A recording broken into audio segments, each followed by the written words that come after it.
80-90 रुपये के आसपास पहुंच गया है। तो ये 10-15% का एक पिछले 4-5 साल के अंदर ही उछाल आया कुल मिलाकर। अब ये देखा जाए तो ओवरऑल कोई बहुत ज़्यादा नहीं है कि ये तीनों जो बिल बने हुए हैं, इन तीनों बिलों में किसान का कोई नुकसान नहीं है, बल्कि इनके इम्प्लीमेंटेशन के बाद किसान का लाभ ही होगा। जैसे रेट होता है संतुलन बैठा करके उनके कंपटीशन में ही रखना पड़ता है, उसमें से स्टेट को भी एक जो रेवेन्यू आता है उस रेवेन्यू से जनता का ही लोग जिनको तीनों कानूनों को पढ़ा नहीं है, जिनको पता नहीं क्या लिखा हुआ है, वो भी विरोध के अंदर शामिल होते हैं।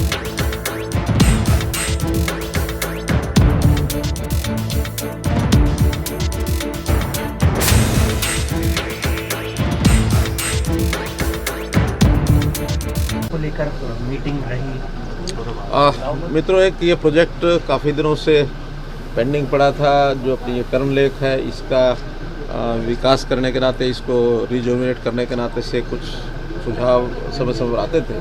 तो एक मोटा प्रारूप हमारे अर्बन लोकल बॉडीज़ के सेक्रेटरी श्री SN राय और टूरिज़्म के हमारे सेक्रेटरी हैं MD सिन्हा, उनके साथ यहाँ के डिस्ट्रिक्ट एडमिनिस्ट्रेशन ने मिलकर के एक प्लान यहाँ का बनाया है। और उस प्लान में उसी का आज एक प्रकार से डेमोन्स्ट्रेशन था सारे उसका। एक अच्छा मुझे लगता है टूरिज़्म के नाते से ये लेक का शुल्क निकलेगा। लगभग 7 करोड़ रुपए का खर्च ये बताया गया है।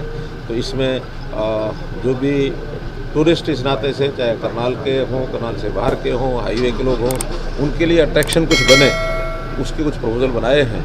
एक साइकिल ट्रैक बनेगा, एक 2 फाउंटेन अंदर लगने की बात है, पानी लगातार इसमें बना रहे, चाहे जेलन से ये जो हमारी WJC नहर से, क्योंकि इसमें पानी साल भर चलता नहीं है, और जो बाकी समय रहेगा तो ऑगमेंटेशन कैनाल से भी इसमें पानी जो है लगातार सप्लाई होता रहे। और यहाँ टूरिस्ट जो आते हैं उनके लिए सब प्रकार के रिफ्रेशमेंट के, सब प्रकार की कुछ दुकानों का भी एक प्रपोजल है, ताकि लोग मार्केटिंग अपनी कर सकें। और इसको किस प्रकार से ये जो साइड में अपना कौन सा ही रेस्टोरेंट है टूरिज्म का, ओएसिस के साथ इसको नहर के ऊपर कोई व्यवस्था बना करके उसका जोड़ा जाए। और इसी प्रकार हाईवे के दूसरी साइड में भी टूरिज्म की 4.5 एकड़ ज़मीन है, वहाँ भी कोई एक लोगों के आते जाते ठहरते समय कोई एक स्थान विकसित किया जाए, ताकि हाईवे की दूसरी साइड सारे दिल्ली से चंडीगढ़ जाते समय भी लोगों को कोई ना कोई सुविधा मिले। इस प्रकार का एक कंपोजिट प्रोग्राम, एक प्रोजेक्ट ये बनाने का विषय आया है।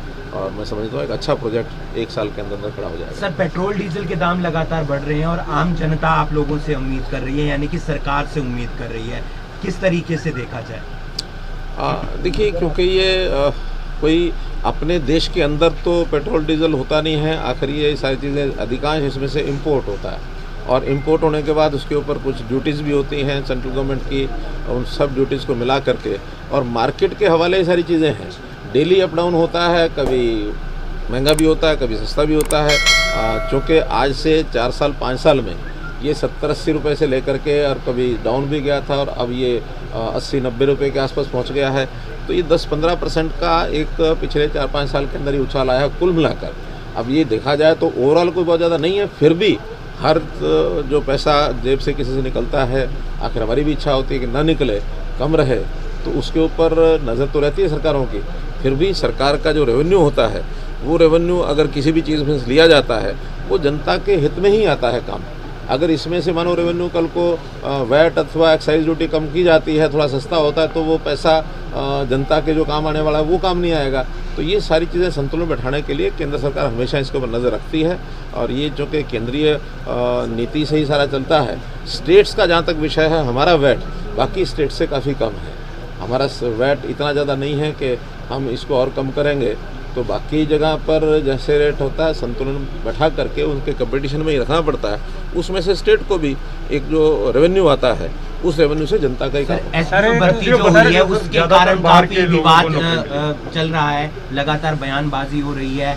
22 SDO हरियाणा के हैं, बाकी जिलों के हैं, राज्यों के। देखिए, जो लोग इस प्रकार की बातें कर रहे हैं उनका असली चेहरा ये सामने आया है इस विषय में से। मैं क्यों कह रहा हूँ असली चेहरा सामने आया है? कि ये जो कहते हैं कि हाँ इतने कम लोग आए, इन्होंने हिसाब ही नहीं लगाया है। कुल मिला करके 200 लोगों में से और 128-30 लोग वो हरियाणा के हैं। अभी अलग बात है कि अलग अलग कैटेगरीज में से हैं। रिजर्व्ड कैटेगरी को तो ये अपना मानते ही नहीं है, यानी जितनी भी रिजर्व्ड कैटेगरी हैं वो 100% हरियाणा से है और 100% हरियाणा से हैं। आखिर इसका मतलब अनुसूचित जाति को अपना नहीं मानते, ये बैकवर्ड क्लास के लोगों को अपना नहीं मानते। इनकी असली चेहरा ये सामने आ गया है, जो केवल एक बात को लेकर के उसको बार बार उछालते हैं। एक बात, दूसरा ये ऑल इंडिया टेस्ट में से लोग लिए जाते हैं। ये ऑल इंडिया टेस्ट में से लिए जाते हैं तो ऑल इंडिया टेस्ट की एक मेरिट लिस्ट बनती है, उसमें एक योग्य व्यक्तियों को हम आगे लाएं।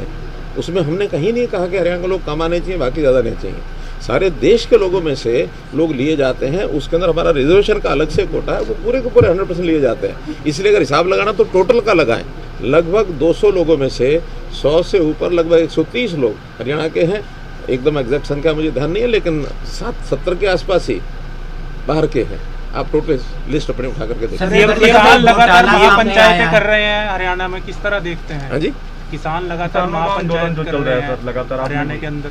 हाँ देखिए, लंबा एक विषय चल गया है। अब चूँकि हम धैर्यपूर्वक इन सब चीज़ों को देख रहे हैं और हम समझा भी रहे हैं, हम बता भी रहे हैं हर मोर्चे पर कि ये तीनों जो बिल बने हुए हैं, इन तीनों बिलों में किसान का कोई नुकसान नहीं है, बल्कि इनके इम्प्लीमेंटेशन के बाद किसान का लाभ ही होगा।